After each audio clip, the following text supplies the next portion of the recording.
Hey there, you guys. Great to see you. Well, kind of see you anyway. Welcome to the Holy Shed, the littlest parish in Christendom with the biggest heart. And yeah, thanks so much for being here. Certainly wouldn't be the same without you. Now, as you know, in the past couple of sheds, we've been thinking about the problematic biblical theme of the ancient Israelites being called God's chosen people. And about the way that that can play out in the present world. I sometimes have a bit of an urge to watch the God channels on TV, much to my wife's consternation. Well, befuddlement, really. So I mostly take a peek while she's out of the room. Anyway, I was tuned in earlier this week to one of those Christian Zionist preachers, and I was yet again blown away by the way in which he could so easily justify whatever the Israeli government is doing right now because they're God's chosen people. Well, actually, from a Christian Zionist point of view, they're kind of important players in a whole, paranoid plan called the end times that that some fundamentalist Christians believe in. But no, I can't imagine how anyone from any perspective can possibly justify the killing of more than 6,000 women and 11,000 children in Gaza in the course of just 1 year. As I've said, and I don't know how many times I can say it, I despise what Hamas did a year ago, and my heart goes out to everyone who is still deeply affected by that awful, awful thing that they did. And I don't think that Hamas is any real friend of ordinary Palestine people. But I mean, what the heck? 11,000 kids and not a single one of them a member of Hamas? 6,000 women and counting every day. I don't even know how to process that, really. Last time I was quoting both Rabbi Michael Lerner and the Old Testament scholar Walter Brueggemann in asserting that no straight line can be drawn between the promises to the ancient Israelites in the Bible and the things that are going on today, the oppression of Palestinian people by an expansionist Zionist government in modern Israel. We also noted how the whole thing about chosenness is an ambiguous theme in the Hebrew Bible, with strong conditions attached, and also how there are those places where God identifies, especially through the mouths of the prophets, how God identifies with other people's histories as well as Israel's, some of them who were considered to be Israel's enemies at the time. And then last week we focused on the pervasive theme of otherness in the Bible, of kindness toward strangers. And it's this theme of the other that I want to pick up on and press a little further today, with the help of the complicated and intriguing story of Abraham in Genesis. Abraham, of course, is a father figure in the Jewish community, but also in the Muslim and Christian communities too. The main narrative in Genesis follows predominantly the stories of the so-called patriarchs, Abraham, Isaac, and Jacob. These are the broken heroes, the protagonists in Genesis, from whom the rest of the Hebrew scriptures unfold. But theirs is not a straightforward narrative. There are twists and turns and detours, like the sub-narrative about Hagar and Ishmael, Abraham's other wife and son. And why, we may ask, why does the writer focus on these two incidental figures, an Egyptian slave girl and her offspring, who only appear in the text at all because Hagar's mistress, Sarah, Abraham's wife, selects to use her as a surrogate? You see, in ancient biblical times, it was a shame on a woman if she didn't bear children, especially, of course, if she had no son. And, well, Sarah was childless. So she hatched this plan for Abraham to take Hagar, her slave, kind of as a second wife, and provide a child for Sarah, for the family. And, the plan worked. However, these kind of arrangements are never straightforward, right? Especially when the surrogate mother has no agency in the matter, no say, no choice about what's happening to her body. The pregnant slave girl, Hagar, we're told, looked down on her mistress once she became pregnant, which caused Sarah to get a little nasty with her. So Hagar found it unbearable. She did a runner.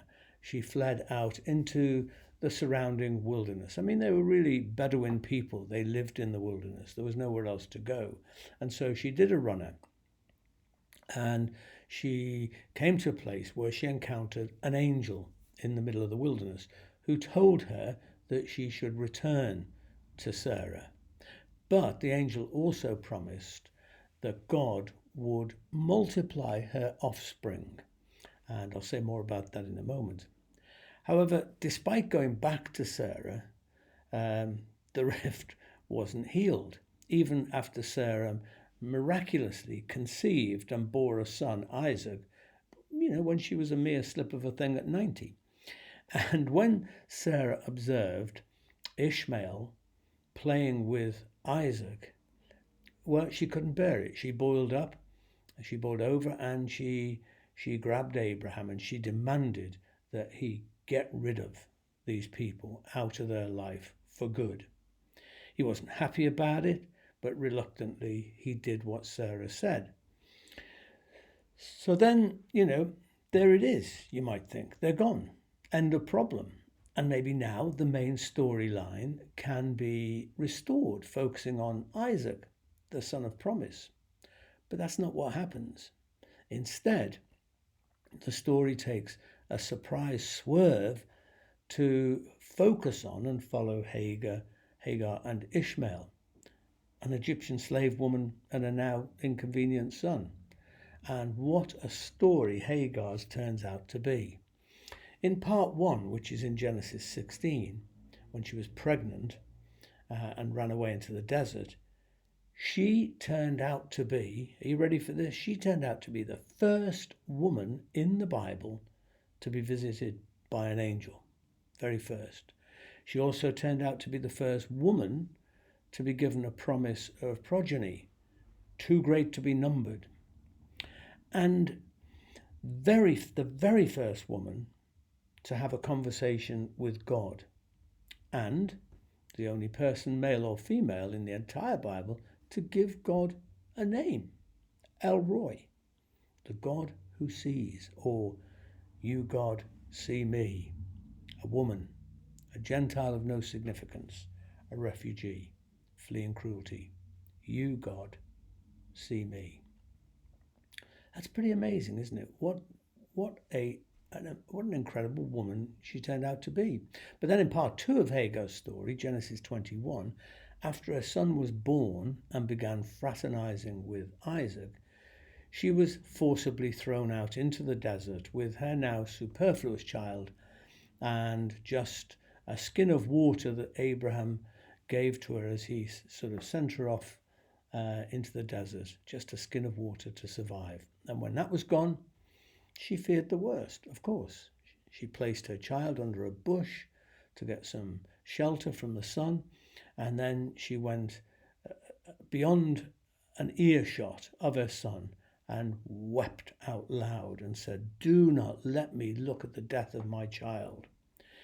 Well, her prayer was answered because an angel once again appeared and showed her a well of water and told her that God had heard the cry of her child.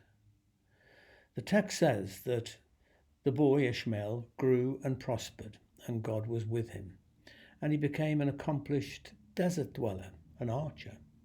He and his mother lived in the wilderness of Paran, and she went on to secure for him an Egyptian wife.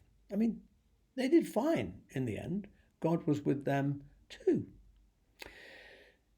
In Islam, Hagar and Ishmael later moved to Mecca, where they found relief at the well of Zamzam. And to this day, Hagar is revered greatly by Muslims and is known as Hagar. And Ishmael is an esteemed prophet whose wife, in Islamic tradition, is a relative of Muhammad. Jewish tradition focuses on Isaac and then Jacob. Islam focuses on Ishmael. Abraham is also revered as a prophet and a father figure in Islam. He's an ancestor not just to Israel but also to Ishmaelite Arabs.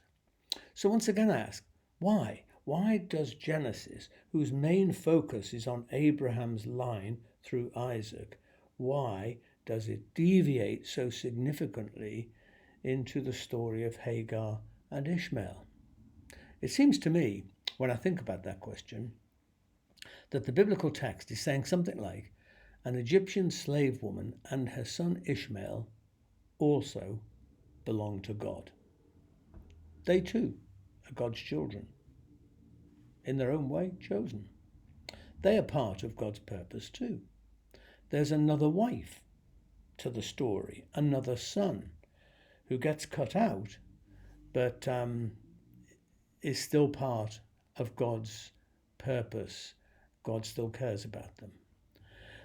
I think the story, in a very fundamental way, challenges Israeli elitism, but it challenges all religious and ethnic elitism, telling us that there's another story. There's always other stories.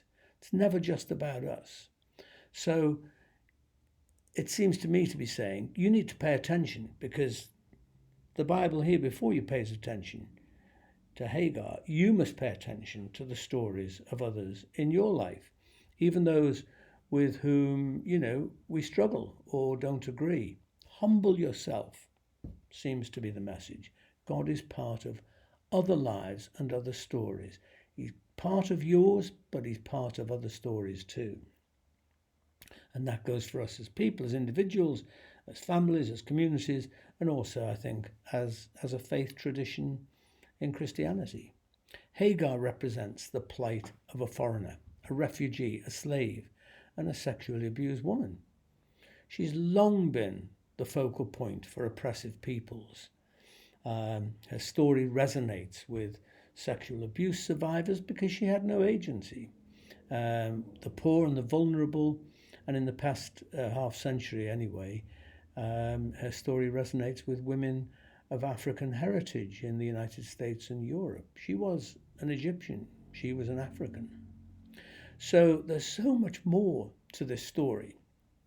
I mean, having banished his first son to the wilderness, later Abraham gets very close to killing his own beloved son Isaac in what Jews call the Akedah, the binding of Isaac. They call it the Akedah.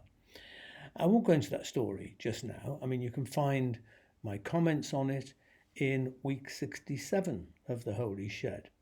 But sufficient to say, for the moment, that the Akedah speaks more to me about the dangers of religious extremism than it says anything about genuine spiritual obedience. Look, as I asked in week 67, if someone today, let's say someone in your church or, wherever, if someone said to you that God had told him to sacrifice his son by slaying him on an altar, how would you respond? I hope to goodness that you call the police or social services immediately and not say, "Hurrah, what a great believer you are." The fact is, the Akedah shattered a family. We never hear Abraham and Isaac speak to each other again in the text.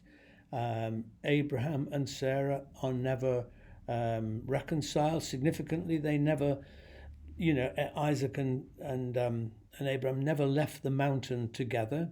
They went to different places, and Abraham is never shown in the text speaking to God again.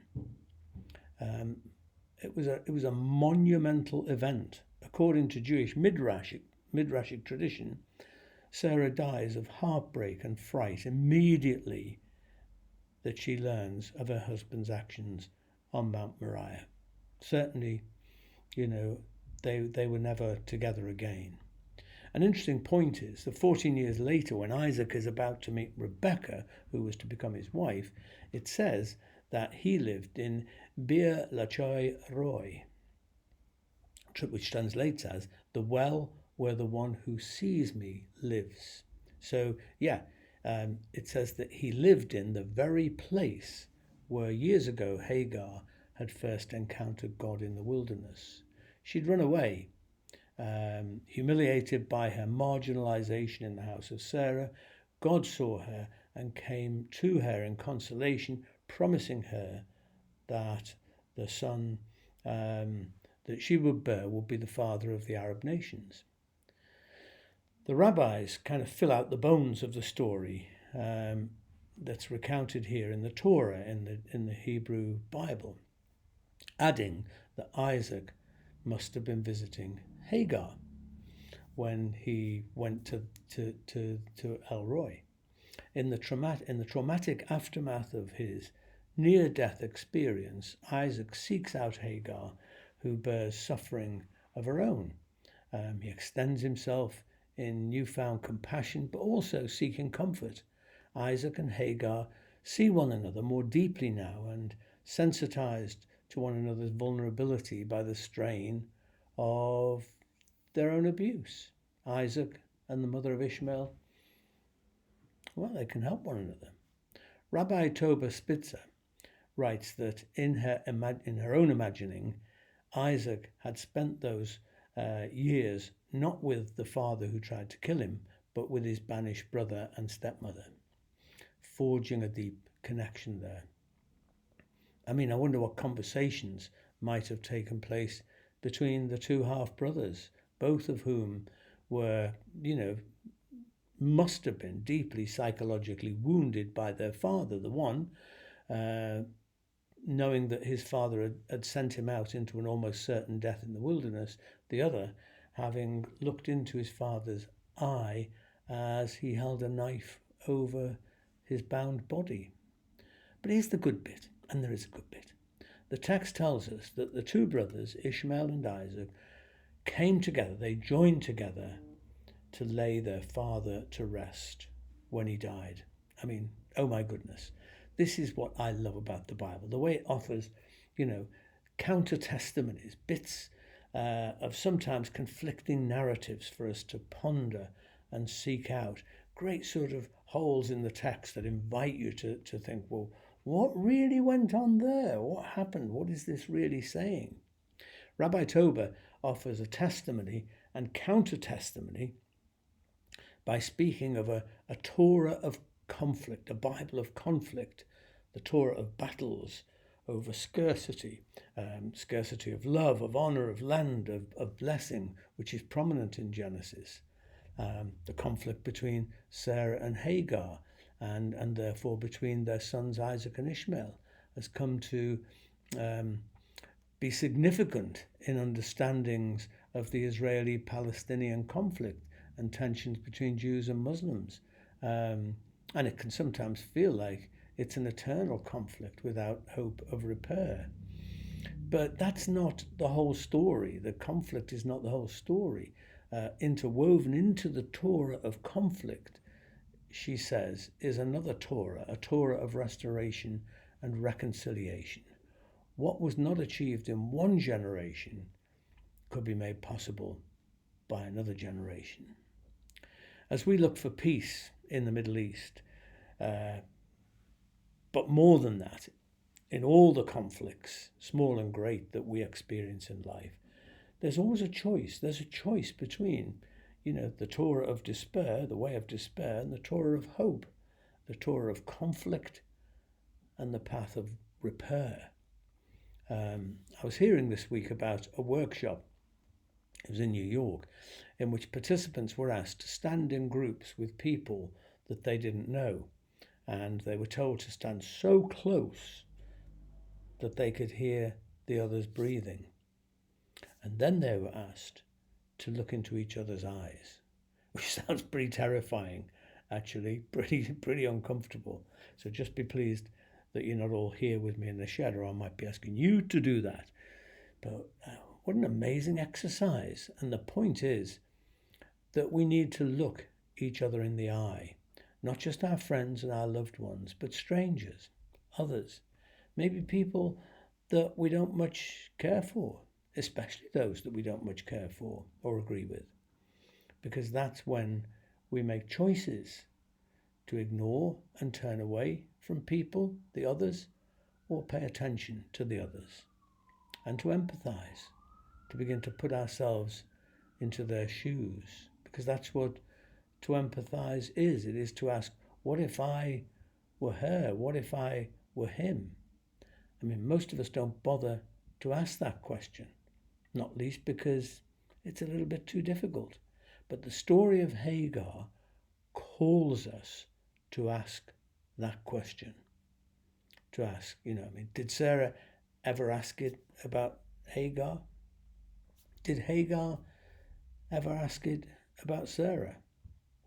As I say, most of us don't bother, but we have to bother. We have to bother about the other. Whoever or whatever that means, we have to bother.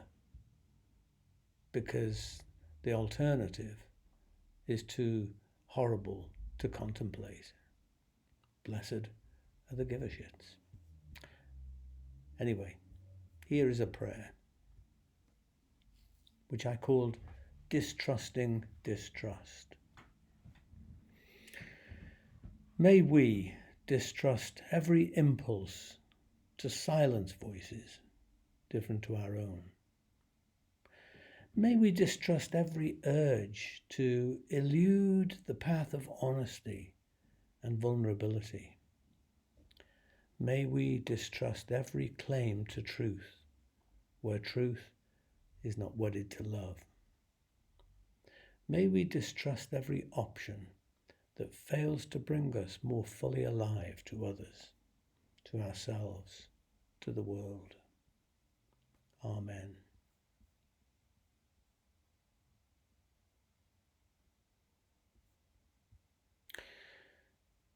So if you've got a glass of something, join me in a toast. I'd like to propose a toast to the others, whoever they are. I mean, I still may want to convince them, but they are my sisters and brothers anyway. A toast to getting a good eyeful of who people really are instead of quickly glancing away. A toast to a world where we can live with difference, because God help us if we can't. To life, l'chaim.